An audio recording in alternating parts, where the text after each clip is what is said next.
Kita bersatu di dalam doa untuk firman Tuhan. Bapa di dalam surga, pada minggu pagi ini Tuhan, kami datang di rumah-Mu yang kudus ini Tuhan. Biarlah kiranya Tuhan kami boleh kembali duduk diam untuk mendengarkan kebenaran firman-Mu Tuhan. Biarlah kami yang pada saat ini mungkin datang dengan pergumulan kami Tuhan, kesakitan kami, bahkan mungkin kami sedang putus asa Tuhan. Kami datang biarlah kiranya melalui kebenaran firman-Mu Tuhan, hidup kami kembali dikuatkan, pengharapan kami kembali dipulihkan Tuhan, sehingga hidup kami memiliki fokus dan tujuan Tuhan adalah untuk hidup selalu memuliakan nama Engkau Tuhan. Tolong kami Tuhan, biarlah kiranya Engkau selalu menyertai kehidupan kami, biarlah Engkau melalui Roh Kudus-Mu Tuhan memimpin kehidupan kami, supaya Tuhan kami selalu hidup berkenan di hadapan Engkau. Terima kasih Bapa di surga, berbicaralah kepada kami Tuhan, pribadi lepas pribadi. Di dalam nama Tuhan Yesus kami telah berdoa, amin. Ya, salam saudara sekalian, kita akan membaca dari Yohanes pasal yang ke-17, ayat 14 sampai dengan ke-21, dan ada satu lagi bagian, Matius pasal 28 ayat 18 sampai dengan ke-20.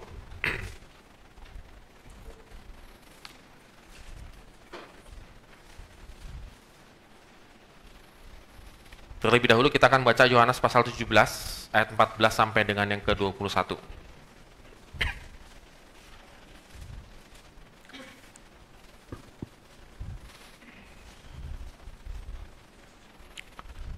Firman Tuhan demikian berkata, Aku telah memberikan firman-Mu kepada mereka dan dunia membenci mereka, karena mereka bukan dari dunia, sama seperti aku bukan dari dunia. Aku tidak meminta supaya Engkau mengambil mereka dari dunia, tetapi supaya Engkau melindungi mereka daripada yang jahat. Mereka bukan dari dunia, sama seperti aku bukan dari dunia. Kuduskanlah mereka dalam kebenaran, firman-Mu adalah kebenaran. Sama seperti Engkau telah mengutus aku ke dalam dunia, demikian pula aku telah mengutus mereka ke dalam dunia. Dan aku menguduskan diriku bagi mereka, supaya mereka pun dikuduskan dalam kebenaran. Dan bukan untuk mereka ini saja aku berdoa, tetapi juga untuk orang-orang yang percaya kepadaku oleh pemberitaan mereka, supaya mereka semua menjadi satu, sama seperti Engkau, ya Bapa, di dalam aku, dan aku di dalam Engkau, agar mereka juga di dalam kita, supaya dunia percaya bahwa Engkaulah yang telah mengutus aku. Kita baca kemudian di Matius pasal 28, ayat 18 sampai dengan yang ke-20. Demikian firman Tuhan. Yesus mendekati mereka dan berkata, Kepadaku telah diberikan segala kuasa di surga dan di bumi. Karena itu pergilah, jadikanlah semua bangsa muridku, dan baptislah mereka dalam nama Bapa dan Anak dan Roh Kudus. Dan ajarlah mereka melakukan segala sesuatu yang telah kuperintahkan kepadamu. Dan ketahuilah, aku menyertai kamu senantiasa sampai kepada akhir zaman. Demikian firman Tuhan, yang berbahagialah setiap orang yang mendengar firman Allah dan yang memeliharanya dengan setia dalam kehidupannya. Haleluya.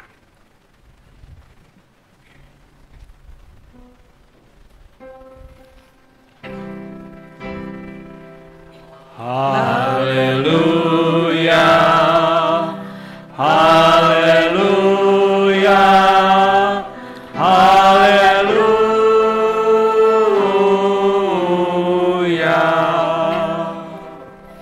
Ya, salam saudara sekalian.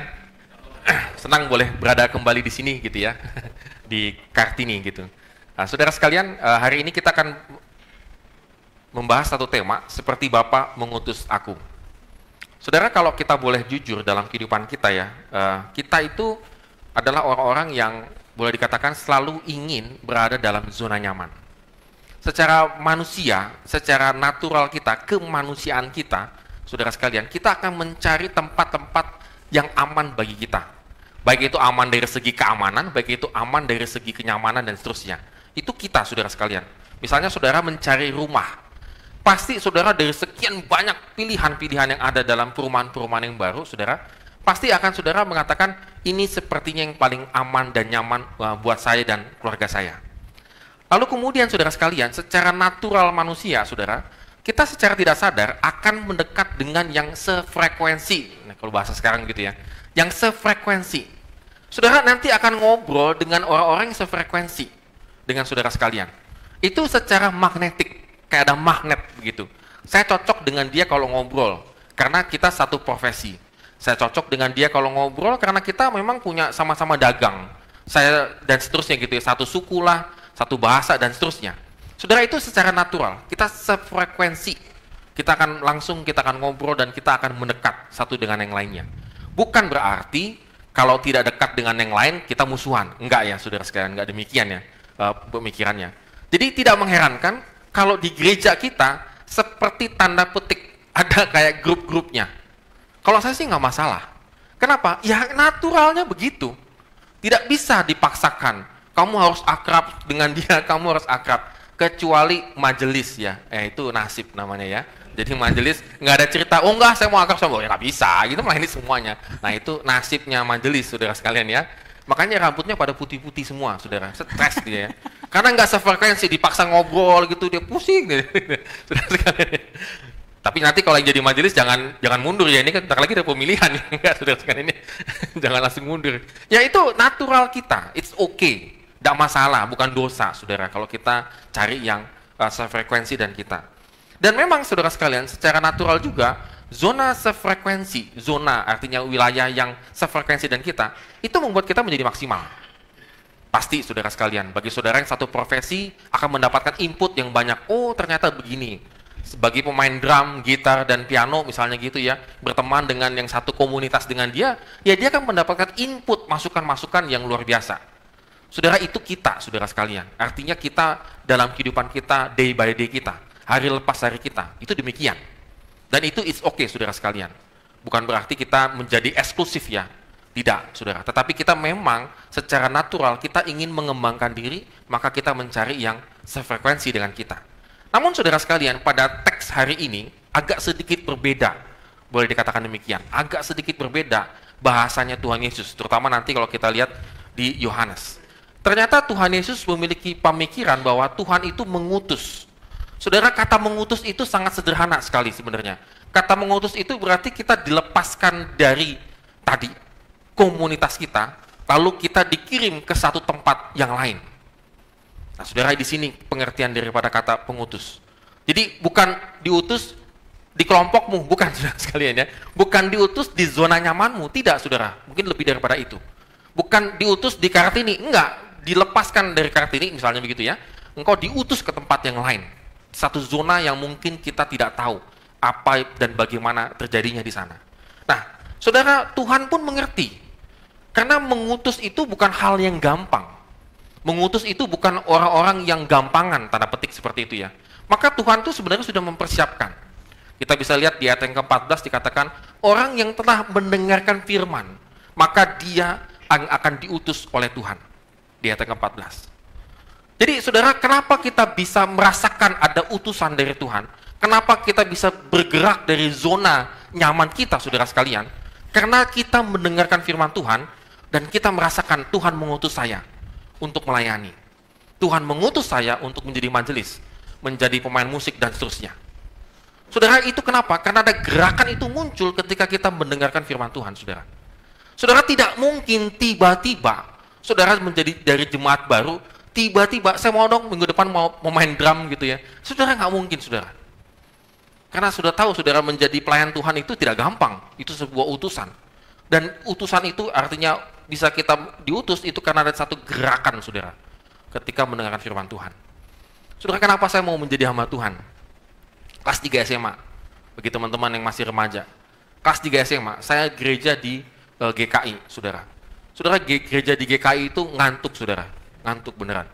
Ya, saya orang GKI Tulen ya, jadi saya boleh mengkritik GKI saya sendiri gitu, saudara ya. Lalu pendeta saya dengan santainya khotbah begitu ya, saudara ya. Kalau orang-orang zaman dulu khotbah itu baca teks, saudara. Betul ya? Bisa teks gitu. Jarang kontak ayat. Kalau saya kontak ayat begini gitu ya. Mungkin pendeta sejati juga begitu ya. Mungkin di sana enggak. Di saya enggak, di Pondok Gede itu enggak. Lalu dia cuma baca. Tuayan memang banyak, tetapi penuainya sedikit. Saudara, ketika saya mendengar firman Tuhan yang sudah berkali-kali saya dengar itu, kali itu langsung glep. Lalu dia bilang begini, pendeta itu sangat sedikit. Nah, ini tumben-tumben dia kontak ay, tumben-tumben, mungkin ada Roh Kudus ya, saudara. Jadi dia tumben-tumben itu kontak ay dengan saya dan segala macam. Saudara, saya langsung kelas 3 SMA itu saya bingung. Ibadah umum, bukan ibadah remaja. Karena saya nggak pernah ikut remaja, jadi umum aja gitu. Oh, pendeta sedikit ya. Kenapa bisa sedikit?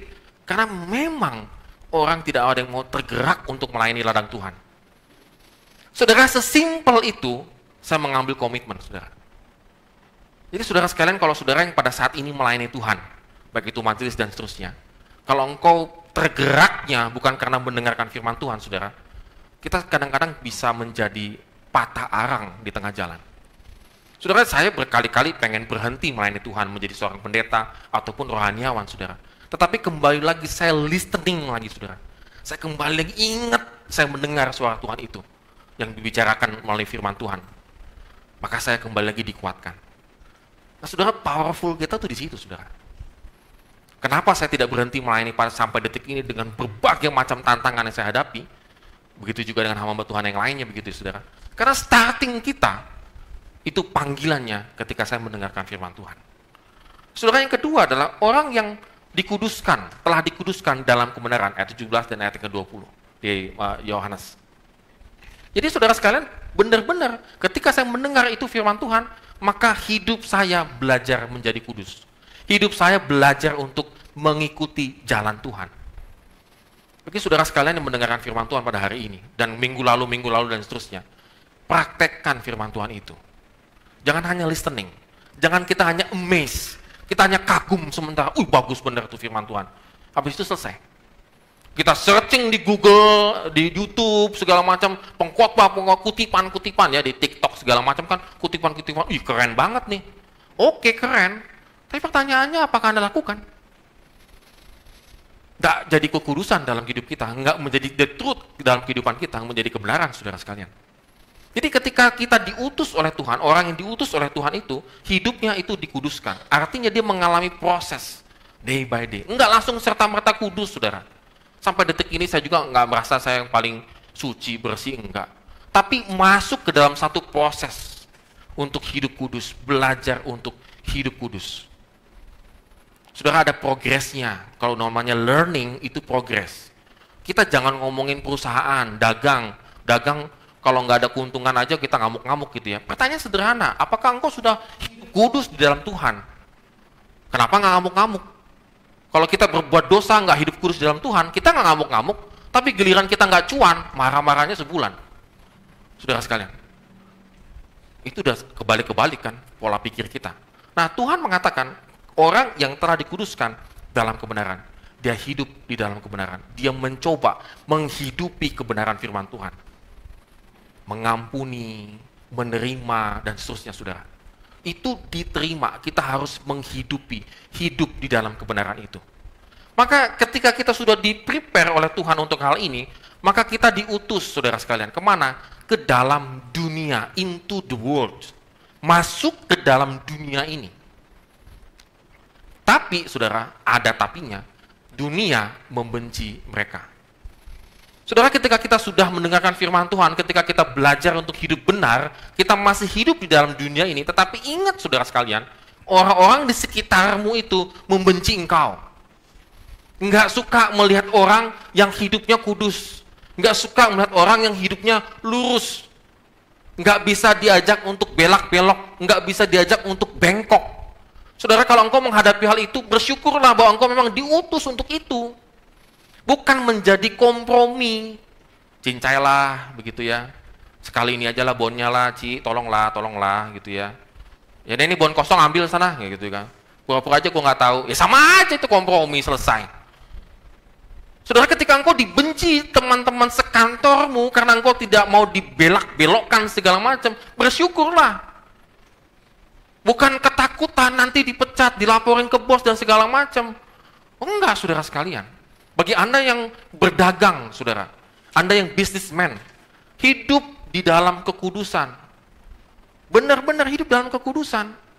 Benar kan, bilang kalau ini lurus Pak, jangan bilang ini bengkok segala macam, saudara sekalian. Saudara, jemaat saya itu minta bantuan ke saya. Saya nggak tahu kenapa, dia adalah tukang, saudara sekalian. Dia tukang, lalu kemudian dia bilang, kok susah hidupnya, tanda petik lah begitu ya, tukang. Jadi maksudnya Bapak gimana nih? Ya Pak Fabio tolong bantulah untuk manajemen katanya. Saya dibayar berapa? Lumayan tambahan, saya pikir ini kan, waduh ini tambahan nih. Ya enggak dibayar dong Pak, oh ya bagus, saya bilang. Makasih banyak. Ya enggak, bercanda saudara sekalian. Oke, Lalu ya, saudara saya jelek-jelek begini pernah direktur, jelek-jelek begini pernah lah saudara ya. Jadi saya bilang oke, kita planning ya Pak, begini strateginya, ininya, marketingnya segala macam. Benar-benar saya hitungin bisnisnya, keuntungannya apa segala macam, ininya gimana. Tukang biasa, saudara sekalian. Makanya sekarang kalau saya lihat di gereja, saya lihat itu kanopinya, saya liatin, ya udah kayak tukang saya jadinya lama-lama. Nah, karena bantu dia, gitu saudara. Saudara, ketika saya bantu dia, saudara sekalian, oke, Pak, ada satu ibu yang jasanya dia lah gitu ya. Pak Fabio gimana cara ngitungnya? Kamu hitungnya begini. Pak, nggak untung kalau kita mainkan begini. Memang kita nggak untung, Pak. Bapak untungnya di jasa. Di barang enggak. Kamu bohong. Diam dia. Nah, saudara, kita sering kali kan, cuan-cuan kita di situ kan, saudara. Saya bilang enggak. Orangnya, pemiliknya bilang, ini berapa barang-barangnya? Kasih tahu yang benar barangnya. Jangan dinaikin. Nggak kaya-kaya dong Pak. Ya memang ikut Tuhan itu miskin. Siapa bilang ikut Tuhan itu kaya? Kalau enggak udah pada kaya semua ini saudara sekalian. Memang jangan. Tapi kalau jasamu, iya betul. Kamu kasih jasamu mahal, nggak masalah. Karena itu keterampilanmu, itu skillmu. Tapi kalau barang ini, kamu bilang, Bu, harga semen itu segini. Harga semen itu per saknya 65.000. Jangan kamu bilang 80.000. Cuan kamu 15.000, kamu dosa. Makanya nggak heran kamu miskin. Karena kamu terbiasa mentalmu dosa. Udah bingung sekali. Salah dia ngambil manajer. Kok pendeta jadi manajer? Kayak gini nih hasilnya. Kagak cuan nih. Tapi lumayan saudara, saya manajemen, saya bimbing segala macam. Ada 4 project segala macam. Syukuri Pak. Gitu, bantu orang. Bukan sekedar kamu mencari keuntungan. Dan cari keuntungan itu wajar. Tapi jangan sampai yang tidak wajar. Saudara, simpel ya. Firman Tuhan simpel kan, bagi saudara yang berdagang segala macam. Boleh cari cuan, boleh untung 20-30%, it's okay lah, bayar pegawai, bayar sewa, anak sekolah, itu wajar. Anda harus untung, jangan buntung, jangan. Kalau buntung tinggalin, Anda harus untung. Tapi dengan cara yang benar. Karena dunia ini membenci kita, saudara. Saudara, jadi jangan sampai saudara itu hidupnya hopeless, hidupnya kecewa dan segala macam karena lingkungan saya membenci saya jadi nggak enak. Oh, nggak begitu saudara. Kalau dunia ini membenci kita, bersyukurlah. Apalagi karena kita melakukan yang satu namanya kebenaran. Saudara, disitulah kita diutus, saudara. Disitulah kita diutus semua kita, termasuk saya, saudara sekalian. Untuk masuk ke dalam dunia ini, masuk ke dalam dunia sehari-harinya kita ini untuk menyatakan kebenaran firman Tuhan. Ibu-ibu yang suka gosip, tegur. Ibu-ibu yang suka, ya begitu ya, pikirannya jelek segala macam, tegur saudara sekalian. Paling nggak ikut PW, gitu ya, karena ditegur gitu ya. Ya susah amat, ya tapi tegur, memang kau harus menegakkan kebenaran, jangan malum aja deh begitu soalnya. Nggak bisa saudara sekalian. Nah, saudara, saya ada satu sedikit kasus lah gitu di jemaat saya, bukan kasus saudara sekalian. Jadi ketika saya dengan teman-teman pemuda remaja survei, jadi ada satu pengurus remaja itu dia terlambat. Kita survei itu di tanggal merah, kemarin di tanggal merah dia. Nah, kita ke arah Cipanas masalahnya. Ya kita tahu ke arah puncak kalau tanggal merah itu kan aduh ampun-ampunan gitu ya. Jadi kita harus berangkatnya pagi gitu kan ya. Jadi jam 5:30 kita, ya udahlah 5:30 lah kita ini kan. 5:30 ya teman-teman, 5:30. Saya tahu pemuda remaja itu ngaretnya minta ampun. Nah kali ini ya saya bilang puji Tuhan ya, ada Roh Kudus dalam hati mereka, 5:30 datang gitu ya. Wah, saya bilang, wah tumben nih, saya bilang, saya sudah siapkan hati jam 6:30 gitu ya. Tapi karena ya begitulah pemuda remaja gitu ya. Ya sudahlah. Wah, ini tiba-tiba wah 5:30 rajin semua datang. Woi, bagus saya bilang. Lalu tinggal satu ini. Akhirnya kita lewat lah, masih jam 6:15 gitu ya. Kita baru berangkat lah. Ini mau berangkat. Ini kemana sih ini gitu ya. Coba ditelepon, nggak diangkat, coba di WA, sudah di mana posisinya, saudara. Saya bilang teman-teman kayaknya kita harus berangkat. Teman-teman yang lain juga, maksudnya panitia juga setuju. Bang, kayaknya kita harus berangkat deh. Takutnya ya macet segala macam. Oke. Ternyata di WA lagi OTW. Saya bilang, ini tuh lagi OTW, ini lagi pakai baju ke OTW kamar mandi atau OTW ke rumah. Ini beda nih ya, bagi bapak ibu yang suka begini, bertobatlah baik-baik ya. Ini OTW-nya kemana nih? Ke kamar mandi juga OTW, betul. On the way kan kamar mandi tapi gitu ya.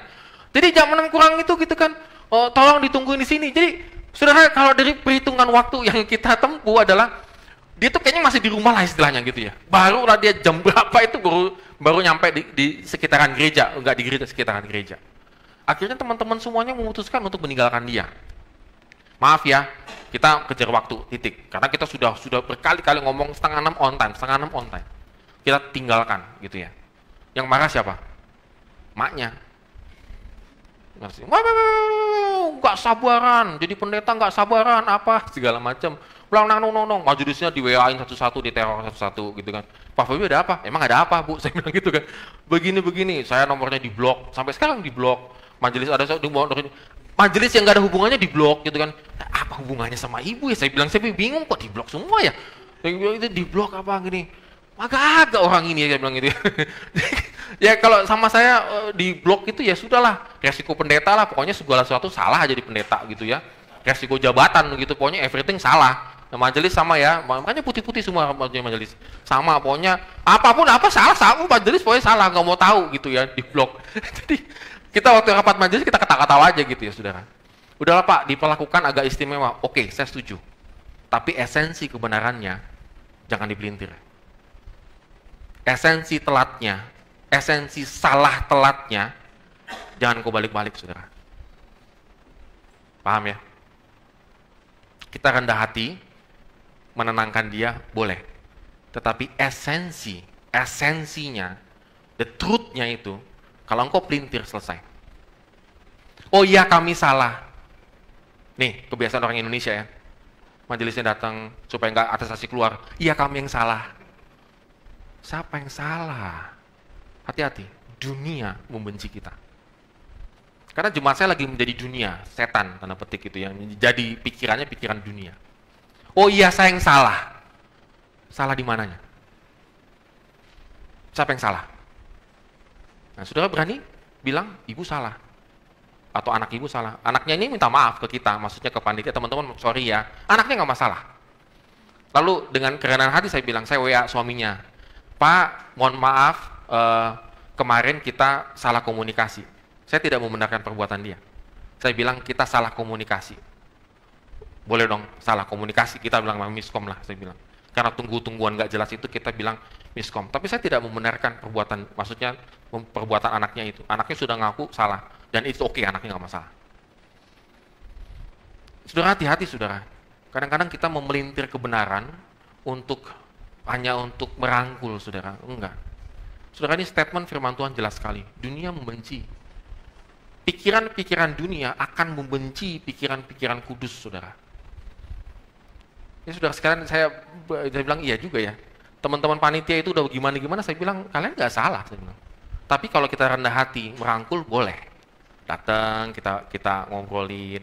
Sepertinya kita salah pengertian mungkin, dan segala macam. Ibu, itu tetap salah.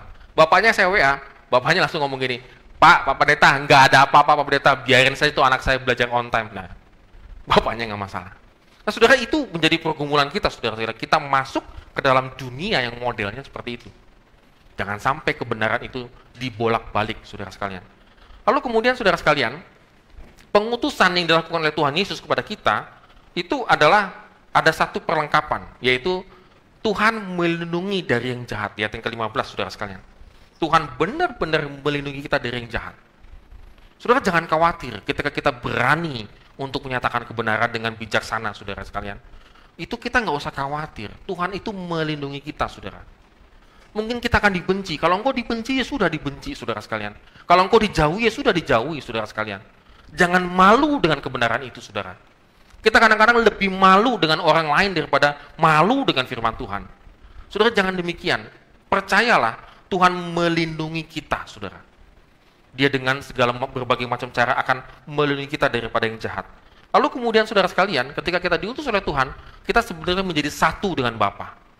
Kita semakin mengerti kehendak Tuhan dalam kehidupan kita, saudara. Saudara, bukankah ini yang kita cari selalu, saudara? Ingin selalu menjadi satu, united dengan Bapa, dengan Allah Bapa, Allah Anak, dan Allah Roh Kudus, saudara sekalian. Maka hidup kita akan menjadi satu. Kita akan hidup bersama dengan Tuhan. Dan itu sangat indah, saudara. Sangat indah sekali, saudara. Kita semakin mengerti kemauan Tuhan dalam kehidupan kita.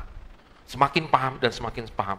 Dan di ayat Matius 18, ayat yang ke-20, itu ada Immanuel, Tuhan menyertai kita. Saudara, jadi hidup di dunia ini yang tanda petik membenci kita, kita nggak usah khawatir, saudara. Tuhan pasti melindungi kita, Tuhan kita menjadi satu dengan Tuhan, dan kita juga, Tuhan selalu menyertai kehidupan kita. Saudara, jadilah pribadi yang siap diutus oleh Tuhan, saudara. Dan ketika kita diutus oleh Tuhan untuk melayani dan seterusnya, saudara, nggak usah khawatir, saudara. Tuhan melindungi kita luar biasa kok. Saya kembali lagi cerita, ada satu peristiwa yang luar biasa dengan jemaat yang saya bantu tadi ya, yang nukang itu ya. Lalu dia bertemu dengan satu pelanggan yang customer yang pelitnya minta ampun, saudara sekalian. Dia mengalami kerugian. Kerugiannya bagi mereka 500.000 itu sangat sangat besar ya, bagi tukang di level mereka ya 500.000 itu sangat besar gitu kan. Saya bilang, saya sampai kasihan ya, Pak, saya bantu aja ya Pak, maksudnya saya bantulah 50% misalnya gitu ya. Saya nggak enak gitu ya, karena ketemu customernya memang ya begitulah, permintaannya terlampau banyak sehingga dia menjadi salah perhitungan. Saudara sekalian, yang terjadi dalam kehidupan dia, saudara, sekalinya dia ngomong begini, nggak apa-apa Pak, saya rugi, berikutnya pasti Tuhan memberkati kehidupan saya. Saudara, saya bilang, Pak, Bapak sudah berhasil loh Pak, menjadi satu dengan kehendak Tuhan. Dia cerita, wah dulu Pak, kalau saya rugi berapa aja Pak, saya tuh marah-marah, saya banting pintu, istri saya pokoknya salah semua, anak saya juga pokoknya salah semua, pokoknya apa, everything is salah Pak, pokoknya. Karena saya kerugiannya padahal nggak seberapa misalnya begitu. Tapi kali ini Pak, saya belajar, saya nggak khawatir karena Tuhan pasti akan memberkati untuk proyek berikutnya. Saudara, yes Pak, itu yang Tuhan inginkan. Artinya apa saudara sekalian? Karakter kita bertumbuh. Kalau saudara bekerja dalam satu perusahaan, kalau karaktermu menjadi jahat, keluar dari perusahaan itu. Saya ngomongnya langsung exactly ini ya. Antara Anda terpengaruh atau Anda dipengaruhi dan segala macam, saya nggak tahu. Tapi kalau lingkungan perusahaanmu itu menjadikan engkau jahat, saudara, coba pertimbangkan baik-baik. Engkau keluar dari perusahaan itu. Kalau lingkungan perusahaanmu itu menjadikan engkau tidak bisa lagi ibadah, pertimbangkan baik-baik. Pertimbangkan baik-baik engkau ambil pekerjaan itu atau tidak. Karena itu nomor satu, saudara. Kalau engkau punya bisnis, dan bisnismu membawa engkau kepada keserakahan, ciri khas orang serakah apa? Nggak murah hati. Cuannya gede banget ya, udah cuannya gede, dapat untung gede, puji Tuhan. Berbagi sedikit aja nggak mau, perhitungan, Anda sudah serakah. Saudara, bisnis itu belajar menahan diri, saudara. 9 buah roh ya, buah roh 9. Menahan diri. Menahan diri apa? Supaya nggak pelit. Saudara, hati-hati bagi saudara yang pebisnis, koreksi diri baik-baik, apakah Anda menguntungkan mencari untung itu sampai serakah? Ada loh sampai serakah. Istilahnya, ibarat langkah kaki aja dihitung duit. Pak, bisa nggak tolong buang puingnya itu ke sana? Oh iya, 100.000. Saudara, Anda sudah mulai serakah di situ. Padahal Anda sudah untung di proyeknya dia. Lalu tukang saya ini, maksudnya yang jemaat saya ajarin, kalau dia minta tolong buang puing, lakukanlah dengan senang hati. Oh ya Bu, saya nanti bantuin buang puing, beres kok Bu. Karena kamu sudah untung di sini, di kanopinya dia, di temboknya dia. Kamu udah untung di sini, bersyukurlah untuk ini. Kamu dimintain tolong ini, kasih pertolongan. Jangan kamu hitung dengan uang. Aduh, saya salahnya manajernya pendeta katanya. Berapa kali kita ngomong gitu kan? Aduh, saya salah nih manajernya. Iya. Karena kamu nanti apa? Serakah. Dan orang serakah itu no berkat dari Tuhan.